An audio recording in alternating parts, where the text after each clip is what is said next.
عفوك إني من نور مدت يداي نزعت أسرار قلبي وجئت ألقي اعوذ باللہ من الشیطان الرجیم بسم اللہ الرحمن الرحیم وَإِذْ قُلْنَا لِلْمَلَائِكَةِ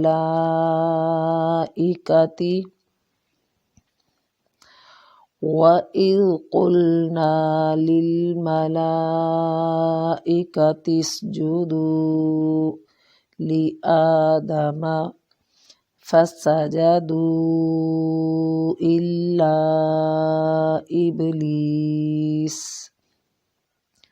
أبى واستكبر وكان من الكافرين وَإِذْ اور جب قلنا کہا ہم نے للملائکتی فرشتوں سے اسجدو سجدہ کرو لآدم آدم علیہ السلام کو فسجدو تو انہوں نے سجدہ کیا الا سوائے ابلیس کے ابا اس نے انکار کیا واستکبر اور تکبر کیا وکانا اور وہ ہو گیا من الکافرین کافروں سے۔ اس آیت میں اللہ تعالیٰ فرما رہا ہے کہ جب فرشتوں نے آدم علیہ السلام کی فضیلت کو تسلیم کر لیا تو انہیں آدم علیہ السلام کو سجدہ کرنے کا حکم دیا گیا۔ اس سجدے کے متعلق علماء کے دو اقوال ہیں۔ ایک یہ کہ یہ سجدہ چونکہ اللہ تعالیٰ کے حکم سے تھا لہٰذا یہ سجدہ آدم علیہ السلام کو نہیں بلکہ اللہ ہی کو سجدہ کرنے کے مترادف تھا اور اللہ تعالیٰ ہی کے حکم کی تعمیل تھی۔ دوسرا یہ کہ یہ سجدہ تعظیمی تھا جو ہماری شریعت سے پہلے جائز تھا، جیسے کہ سیدنا یوسف علیہ السلام کے بھائیوں نے بھی سیدنا یوسف علیہ السلام کو سجدہ کیا۔ یہ دونوں توجیحات درست ہیں، تاہم شریعت محمدی صلی اللہ علیہ وآلہ وسلم میں سجدہ تعظیمی کی بھی کوئی گنجائش نہیں رہی۔ ابلیس دراصل جنوں کی جنس سے تھا اور اپنی عبادت گزاری کی کثرت کی بنا پر فرشتوں میں گلا ملا رہتا تھا۔ جب فتنہ فساد کی بنا پر فرشتوں نے جنوں کو سمندروں کی طرف مار بھگایا تو اس وقت بھی یہ فرشتوں ہی میں شامل تھا، اور جن بھی چونکہ مکلف مخلوق ہیں اور قوت و اختیار و ارادہ رکھتے ہیں جیسے انسان رکھتے ہیں، لہٰذا جنوں کے بعد ابلیس خود خلافت ارضی کی آس لگائے بیٹھا تھا کہ مجھے زمین کا خلیفہ بنا دیا جائے۔ پھر جب اللہ تعالیٰ نے آدم علیہ السلام کو خلیفہ بنا دیا تو یہ اندر ہی اندر جلتا بنتا رہا، اور جب فرشتوں کو حکم ہوا سجدہ کرنے کا تو اس کے اندرونی حسد و کینہ نے جوش مارا اور سجدہ کرنے سے انکار کر دیا اور اکڑ گیا، اور آدم علیہ السلام پر اپنی فضیلت کا برملا اس نے اظہار شروع کر دیا۔ اس وجہ سے اللہ تعالیٰ کی بارگاہ سے یہ رائندہ درگاہ بن گیا۔ گویا اس کا جرم صرف یہی نہ تھا کہ اس نے سجدہ نہیں کیا، بلکہ اس سے زیادہ جرم یہ تھا کہ تکبر کی بنا پر حکم الہی کے مقابلے میں اپنی برتری بیان کرنا اس نے شروع کر دی تھی،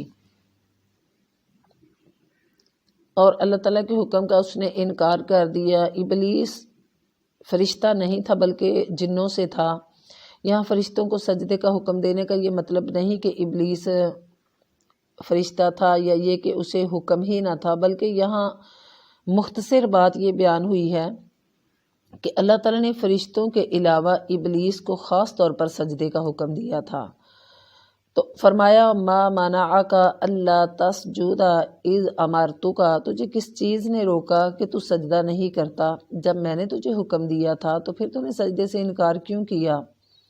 ابلیس کے انکار کا باعث اس کا کبر تھا، یعنی تکبر تھا، انا تھی، اکڑ تھی۔ عبداللہ بن مسعود رضی اللہ تعالیٰ عنہ بیان فرماتے ہیں کہ نبی علیہ الصلوۃ والسلام نے فرمایا وہ شخص جنت میں نہیں جائے گا جس کے دل میں ایک ذرہ برابر بھی تکبر ہوگا، اور تکبر اللہ کو پسند نہیں۔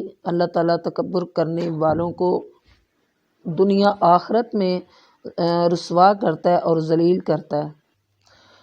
وَقُلْنَا يَا آدَمُ اسْكُنْ أَنْتَ وَزَوْجُكَ الْجَنَّةَ وَكُلَا مِنْهَا رَغَدًا حَيْثُ شِئْتُمَا وَلَا تَقْرَبَا هَٰذِهِ الشَّجَرَةَ فَتَكُونَا مِنَ الظَّالِمِينَ۔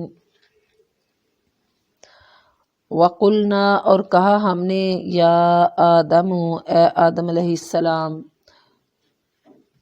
مسکن رہو انتا تم وزوجکا اور بیوی تمہاری، جنتا جنت میں، وکلا اور تم دونوں کھاؤ، منہا اس جنت سے، رغدن فراغت سے، حیث جہاں سے، شئتما تم دونوں چاہو، ولا اور نہ، تقربا تم دونوں قریب جانا، ہذہ اس شجرتا درخت کے، فتکونا اور ورنہ تم دونوں ہو جاؤ گے، یا پس تم دونوں ہو جاؤ گے، من الظالمین ظالموں میں سے۔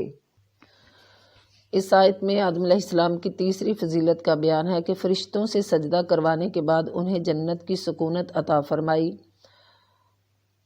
آیت کا ظاہر یہ ہے کہ حوا علیہ السلام اس وقت پیدا ہو چکی تھیں۔ یہ کون سا درخت تھا اللہ تعالیٰ نے بیان نہیں فرمایا، نہ نبی علیہ الصلوۃ والسلام نے بتایا۔ اگر اس کی ضرورت ہوتی یا اس سے کوئی فائدہ ہوتا تو ضرور بتا دیا جاتا۔ بعض مفسرین نے گندم کا درخت یا انگور کا یا انجیر وغیرہ کا نام لیا ہے، مگر یہ سب اقوال بلا دلیل ہیں۔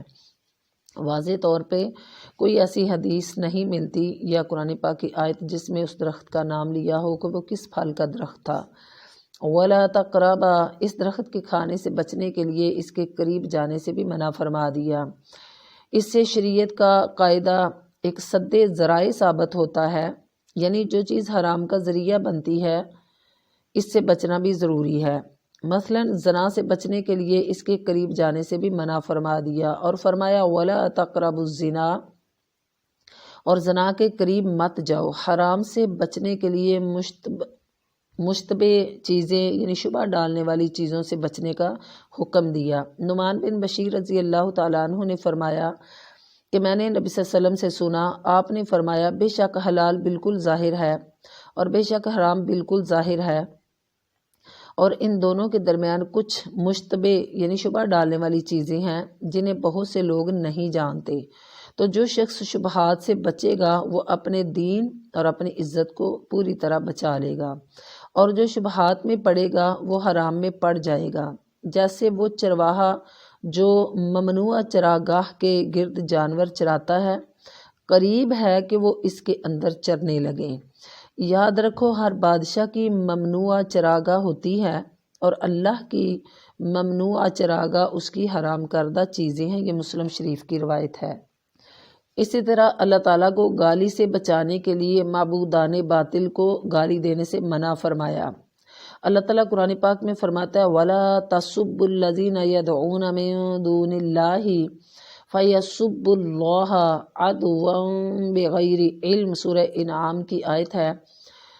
فرماتا ہے اللہ تعالیٰ اس آیت میں، اور انہیں گالی نہ دو جنہیں یہ لوگ اللہ کے سوا پکارتے ہیں، یعنی جو ان کے معبودان باطل ہیں، جن کی یہ پوجا کرتے ہیں، چاہے وہ زندہ ہیں یا فوت شدہ ہیں، یا وہ بتوں کی مورتیاں ہیں، یا پھر وہ فرشتے ہیں، یا جن کو بھی یہ غیر اللہ کو پکارتے ہیں اور اپنا حاجت روا مشکل کشا سمجھتے ہیں، اللہ تعالیٰ نے ان معبودان باطل کو بھی گالی دینے سے منع فرمایا، اس لیے کہ آپ ان کو گالی دو گے تو وہ لا علمی کی بنا پہ، جہالت کی بنا پہ آپ کے پروردگار کو گالی دیں گے، تو اللہ تعالیٰ نے ان کے معبودان باطل کو، غیر اللہ کو ہی گالی دینے سے منع فرما دیا۔ تو اس سے ہمیں یہ پتہ چلتا ہے کہ ہمیں حرام چیزوں سے بچنا ہے، اور ہمیں ہر اس چیز کے قریب جانے سے روکنا ہے اپنے آپ کو جو چیزیں ہمیں حرام کی طرف لے جاتی ہیں، اور جو مشتبہ چیزیں ہیں اور جو شبہ ڈالنے والی چیزیں ہیں کہ پتہ نہیں یہ چیز حلال ہے یا حرام ہے، تو اگر آپ کو کسی چیز کے بارے میں شبہ ہے تو اس چیز سے بچیں۔ چونکہ آدم علیہ السلام کو اس درخت کے پاس جانے سے منع فرما دیا تھا، اور اس چیز سے ہمیں یہی پتہ چلتا ہے کہ اللہ تعالیٰ نے فرمایا تھا کہ آپ نے اس درخت کے قریب بھی نہیں جانا، لیکن انہوں نے شیطان کے وسواس پہ آ کے اس پھل کو چکھا، اور ان کے لیے ایک بہت بڑی آزمائش بن گئی جو جنت سے نکالے گئے۔ تو یہ اس آیت سے ہمیں کیا پتہ چلتا ہے کہ ہمیں بھی اس دنیا میں رہتے ہوئے ہر ایسی چیز سے بچنا ہے جن سے اللہ تعالیٰ نے ہمیں منع فرما دیا ہے۔ ظلم کا لغوی معنی جو ہے نا وہ کسی چیز کو ناجائز طریقہ سے اس کے اصل مقام سے ہٹا کر دوسری جگہ رکھنا ہے، اور یہ لفظ بہت وسیع معنوں میں استعمال ہوتا ہے، یعنی ہر ناانصافی کی بات خواہ وہ حقوق اللہ سے تعلق رکھتی ہو یا حقوق العباد سے ظلم ہے۔ ویسے تو ہر گناہ پر ظلم کے لفظ کا اور گناہ گار پر ظالم کے لفظ کا اطلاق ہوتا ہے۔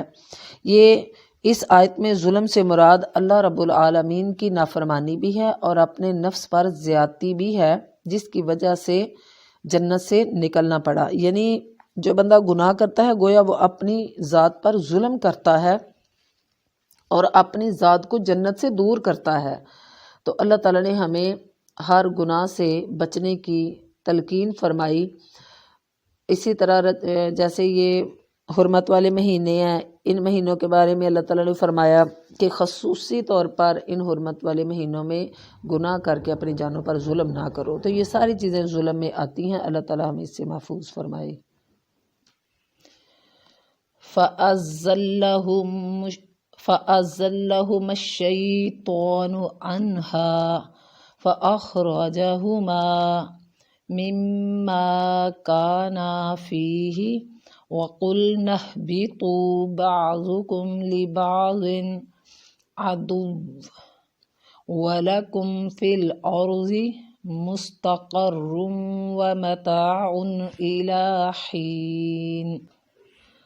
فَأَزَلَّهُمَا پس پھسلا دیا ان دونوں کو، یعنی آدم علیہ السلام اور اماں حوا کو، شیطان نے، عنہا اس سے، فَأَخْرَجَهُمَا پس اس نے نکلوا دیا ان دونوں کو، مما اس چیز سے جو کانا وہ دونوں تھے، فیہ اس میں یعنی جنت میں، وَقُلْنَا اور کہا ہم نے، اہبطوا اتر جاؤ، بعضکم بعض تمہارے، لبعض بعض کے لیے، عدو دشمن ہیں، وَلَكُمْ اور تمہارے لیے، فی الارض زمین میں، مستقر ومتاع جائے قرار ہے، ومتاع کا مطلب ہے فائدہ اٹھانا ہے، الی حین ایک وقت تک، یعنی وقت مقرر تک۔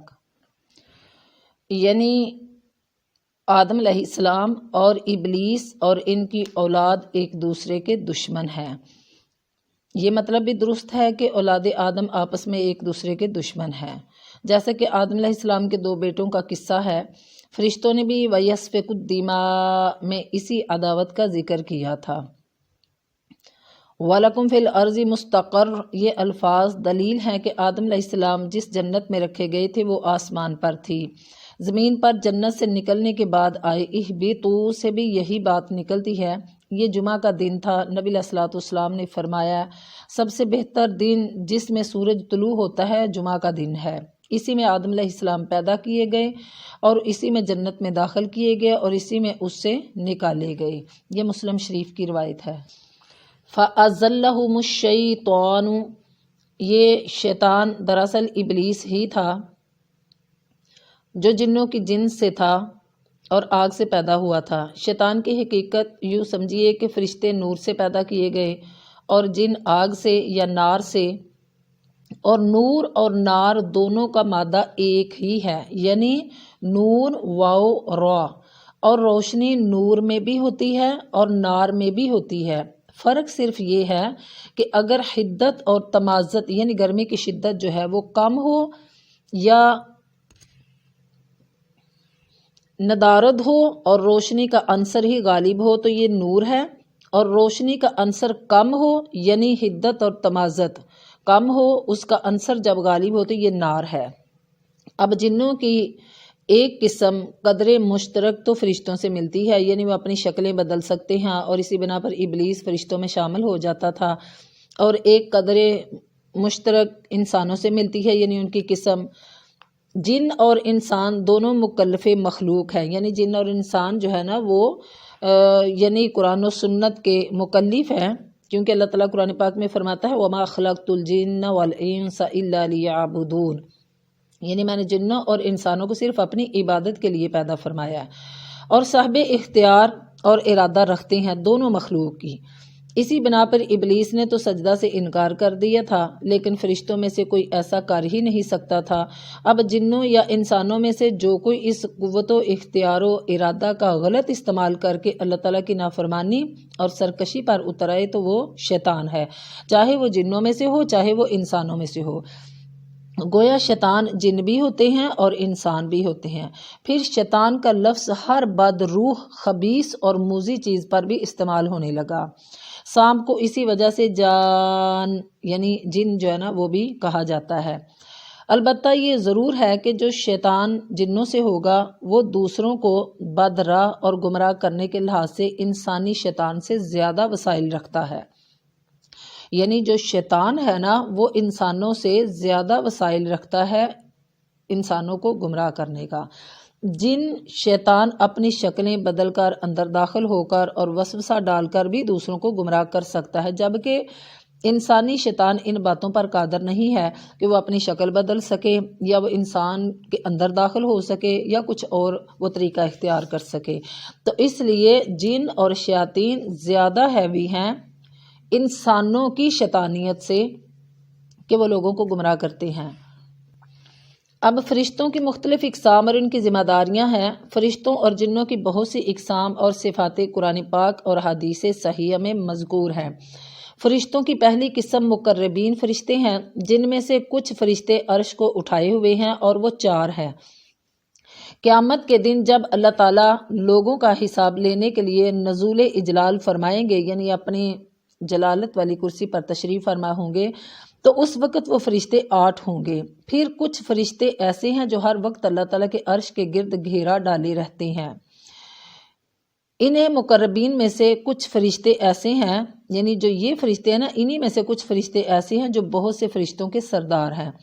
مثلا فرشتوں کی ایک قسم رسولوں یا پیغمبروں کی ہے، ان کے سردار جبرائیل علیہ السلام ہے، یعنی جبرائیل علیہ السلام آسمان کے پیغمبر بھی ہیں، جن کی بہت سی صفات قرآن پاک میں مذکور ہیں۔ وہ بڑے زور آور اور امین ہیں، یعنی جبرائیل علیہ السلام، اور ان کا نام روح ہے، یعنی روح الامین قرآن پاک نے اس کو لقب دیا ہے، اور روح القدس بھی۔ انبیاء علیہ السلام کے دلوں پر یہی جبرائیل علیہ السلام اللہ کا کلام لے کر نازل ہوتے رہے ہیں۔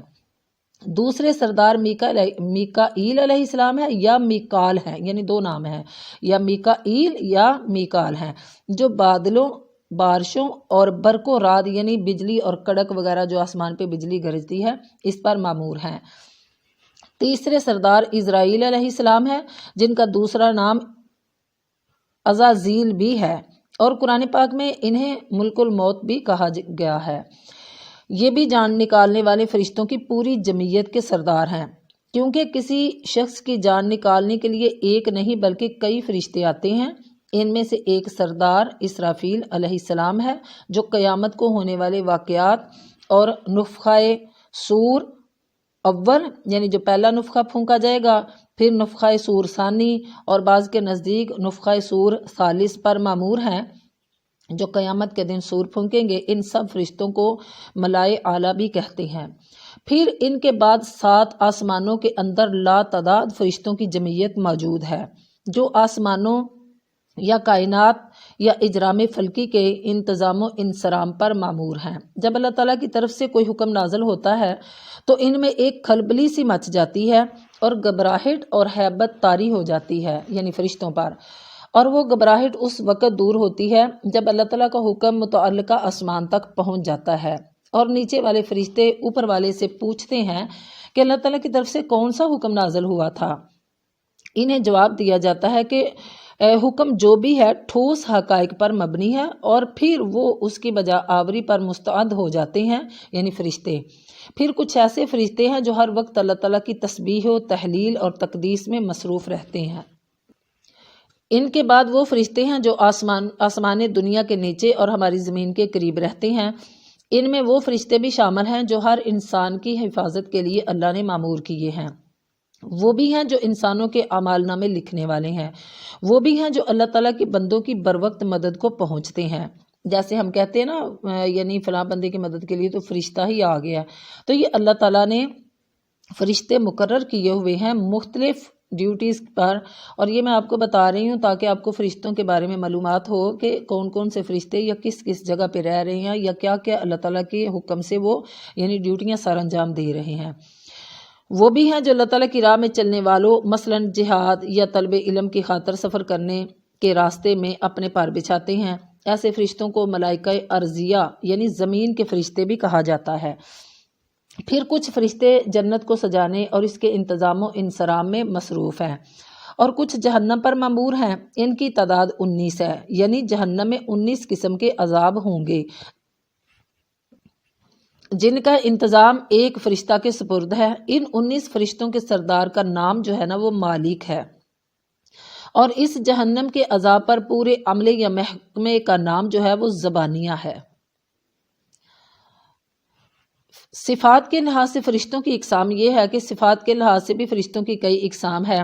کچھ فرشتوں کے 2 پر ہوتے ہیں، کچھ 3 والے ہیں، کچھ 4 والے ہیں یعنی 4 پروں والے ہیں۔ حتیٰ کہ جبرائیل امین کو جب اللہ تعالیٰ نے نبی صلی اللہ علیہ وسلم کے پاس پہلی مرتبہ وحی دے کے بھیجا تو وہ اصلی شکل میں نبی صلی اللہ علیہ وسلم نے ان کو دیکھا تو ان کے 600 پر تھے، اور ایک پر ان کا مشرق اور مغرب کے مسافت کے برابر تھا۔ اور یہ تو ہم بتا چکے ہیں کہ فرشتوں کی پیدائش نور سے ہوئی ہے جو نہایت لطیف چیز ہے۔ سب سے لطیف تو اللہ تعالیٰ کی ذات ہے، پھر حاملین عرش اور گھیرا ڈالنے والے اور مقربین فرشتے ہیں، پھر ان کے بعد آسمانوں کے فرشتے، پھر ان کے بعد یعنی ملکوت ارضیہ کی باری آتی ہے، یعنی جو زمین میں رہنے والے فرشتے ہیں۔ تو اس سے ہمیں اس آیت سے یہ بھی پتہ چلا ہے کہ زمین پر بھی اللہ تعالیٰ کے فرشتے گھومتے پھرتے رہتے ہیں، اور وہ زمین کے جو نظام ہے، مثلاً کسی کی بروقت مدد کے لیے پہنچ جانا، یا اسی طرح یعنی لوگوں کے ذکر و اذکار اور عبادات کو اللہ تعالیٰ تک پہنچانا، اسی طرح نبی صلی اللہ علیہ وسلم تک یعنی جمعہ والا دن جو ہم درود پڑھتے ہیں وہ آپ صلی اللہ علیہ وسلم تک پہنچایا جاتا ہے۔ اسی طرح کسی پر آزمائش پریشانی ایک دم کوئی تکلیف آ جاتی ہے تو اللہ تعالیٰ فرشتوں کو حکم دیتا ہے کہ میرے بندوں کے دلوں کو تھام لو، انہیں پریشان نہیں ہونے دینا۔ تو یہ ملکوت ارضیہ ہے یعنی زمین کے فرشتے۔ گویا نور اور اس کی لطافت کے بھی کئی درجے ہیں۔ جو زمین کے فرشتے ہیں نسبتاً کم لطیف ہوتے ہیں، تاہم ان سب فرشتوں میں چند صفات مشترک یعنی ایک جیسی پائی جاتی ہے۔ مثلاً سب فرشتوں کی تخلیق جو ہے نا وہ نور سے ہوئی ہے۔ سب فرشتے اللہ تعالیٰ کے فرما بردار اور عبادت گزار ہیں، اور ان کی یہ عبادت اضطراری ہے، اختیاری نہیں، یعنی وہ اللہ تعالیٰ کی نافرمانی کر ہی نہیں سکتے کیونکہ ان میں شر کا مادہ ہی موجود نہیں ہے۔ نیز یہ سب فرشتے غیر مرئی ہیں، انسانوں کو نظر نہیں آ سکتے۔ غیر مرئی کا مطلب ہے کہ وہ نظر ہی نہیں آتے، اور یہ سب فرشتے اپنی شکلیں بدل سکتے ہیں اور ہر مقام پر پہنچ سکتے ہیں۔ جنوں کی اقسام اور صفات۔ جنوں کا قصہ یہ ہے کہ ان کی پیدائش نور کی بجائے نار یعنی آگ سے ہوئی ہے، جو نور سے بہرحال کم تر لطیف چیز ہے۔ پھر لطافت اور صفات کے لحاظ سے ان کی بھی کئی اقسام ہیں۔ کچھ ایسے جن ہیں جو آدمیوں کی بستیوں میں رہتے ہیں، انہیں آمر کہتے ہیں۔ انہی میں سے ایک قسم ہے جو ہر انسان کے ساتھ لگی رہتی ہے اور اسے برے کاموں پر اکساتی اور وسوسے ڈالتی رہتی ہے۔ اسے ہماری زبان میں ہم زاد کہتے ہیں، جو ہر انسان کے ساتھ ایک جن ہوتا ہے یا شیطان۔ اس قسم کو شیطان کہتے ہیں، جس کے متعلق نبی صلی اللہ علیہ وسلم نے فرمایا ہے کہ شیطان انسان کی رگوں میں خون کی طرح دوڑتا ہے۔ پھر کچھ ایسے جن ہیں جو لڑکوں یعنی چھوٹے بچوں کو ستاتے ہیں، جب وہ باہر نکلتے ہیں۔ اکثر آپ نبی صلی اللہ علیہ وسلم نے فرمایا کہ مغرب کے بعد اپنے بچوں کو باہر نہ جانے دیں، کیونکہ شریر قسم کے جنات گلیوں میں پھیل جاتے ہیں اور وہ بچوں کو ڈراتے بھی ہیں، اور بعض اوقات بچے ڈر کے پھر ان کو چمٹ بھی جاتے ہیں۔ اس لیے آپ صلی اللہ علیہ وسلم نے مغرب کے بعد یعنی مغرب کے وقت بچوں کو باہر نکالنے سے منع فرمایا ہے۔ ان کو اہل عرب ارواح کہتے ہیں، اور ہم بھوت پریت یا اسیب کہتے ہیں، یعنی ہم اپنی زبان میں ان کو جن بھوت پریت اس طرح کہتے ہیں۔ اور جو جنگل میں آواز دیتے اور چیختے چلاتے ہیں ان کو حاطف کہتے ہیں، اور جو مسافروں کو بھولی ہوئی راہ بتاتے ہیں ان کو رجال الغیب کہتے ہیں۔ اور کبھی جنگل میں مشعل یعنی سی دکھائی دیتی ہے، کچھ کبھی بعض اوقات نا جنگلوں میں کچھ چیز کو روشنی دکھائی دیتی ہے، ان کو شہابہ کہتے ہیں۔ جن بھی انسانوں کی طرح جو ہے نا وہ مکلف ہے، مخلوق قرآن و سنت کی، یعنی ان کی فطرت میں خیر و شر دونوں چیزیں موجود ہے۔ ان میں کچھ جن صالح یعنی ایماندار ہیں اور اکثر شریر اور بد کردار ہیں، ان کو شیطان کہتے ہیں، اور جو بہت زیادہ سرکش ہوں ان کو مارد کہتے ہیں، اور جسامت کے لحاظ سے جو بہت عظیم الجثہ اور طاقتور ہوں انہیں عفریت کہتے ہیں، یعنی جو طاقتور جنوں کی قسم ہے نا انہیں عفریت کہتے ہیں۔ جنوں میں لطیف تر وہ جن ہیں جن کی رسائی آسمان دنیا تک بھی ہو سکتی ہے، اور کثیف وہ ہیں جو زمین پر ہی رہتے ہیں۔ بعض لوگوں کے خیال کے مطابق ابلیس ایک صالح اور عبادت گزار جن تھا جو ملائکہ ارضیہ کے ساتھ گلا ملا رہتا تھا۔ جب فرشتوں کو سجدہ کا حکم دیا گیا تو آدم علیہ السلام سے رقابت کی بنا پر اس کے شر کی رگ بھڑک اٹھی تھی۔ اس کی انا نے گوارا نہ کیا کہ ایک عرضی مخلوق کی برتری تسلیم کرے، یعنی زمین کی مخلوق آدم علیہ السلام کی، اور یہی انا اور تکبر اسے لے ڈوبا۔ اور چونکہ جنوں میں بھی یعنی توالد و تناسل کا سلسلہ جاری رہتا ہے، یعنی ان کی بھی اولادیں ہوتی ہیں، ان کی بھی پیدائش ہوتی ہے، لہٰذا ابلیس کی اور پھر اس کی اولاد کی پہلے دن سے آدم علیہ السلام اور اس کی اولاد سے ٹھن گئی، یعنی دشمنی پڑ گئی۔ اور چونکہ اس سجدہ آدم کے مقابلے میں ابلیس نے ایک صالح جن کا کردار ادا نہیں کیا تھا بلکہ شیطان جن کا کیا تھا کہ وہ یعنی ابلیس ہے، وہ جن ہے اور وہ سرکش ہے، لہٰذا قرآن پاک میں ابلیس کو ہی کئی مقامات پر شیطان کہا گیا ہے۔ تو یہ تھی فرشتوں کی اور جنوں کی اقسام اور ان کی پہچان، تاکہ ہمیں پتہ چلے کہ یہ یعنی مخلوقات کیا کیا کردار ادا کر رہی ہیں۔ تو یہی شیطان تھا جس نے آدم علیہ السلام کو پھسلا کر اما حوا کو ان کو جنت سے نکال دیا۔ پھر اللہ تعالیٰ نے فرمایا کہ تم اب زمین میں چلے جو، یہی تمہارا ایک وقت مقرر تک ٹھکانہ ہے، اور جب تم دنیا میں رہ کر نیک اعمال کر کے آؤ گے تو یہ کھویا ہوا ٹھکانہ جو ہے، وہ چھینا ہوا ٹھکانہ یعنی جنت جو ہے، آپ کا جو مسکن ہے انسان کا، وہ اسے واپس مل جائے گا۔ وآخر دعوانا الحمد للہ رب العالمین۔ مدت يداي نزعت أسرار قلبي وجئت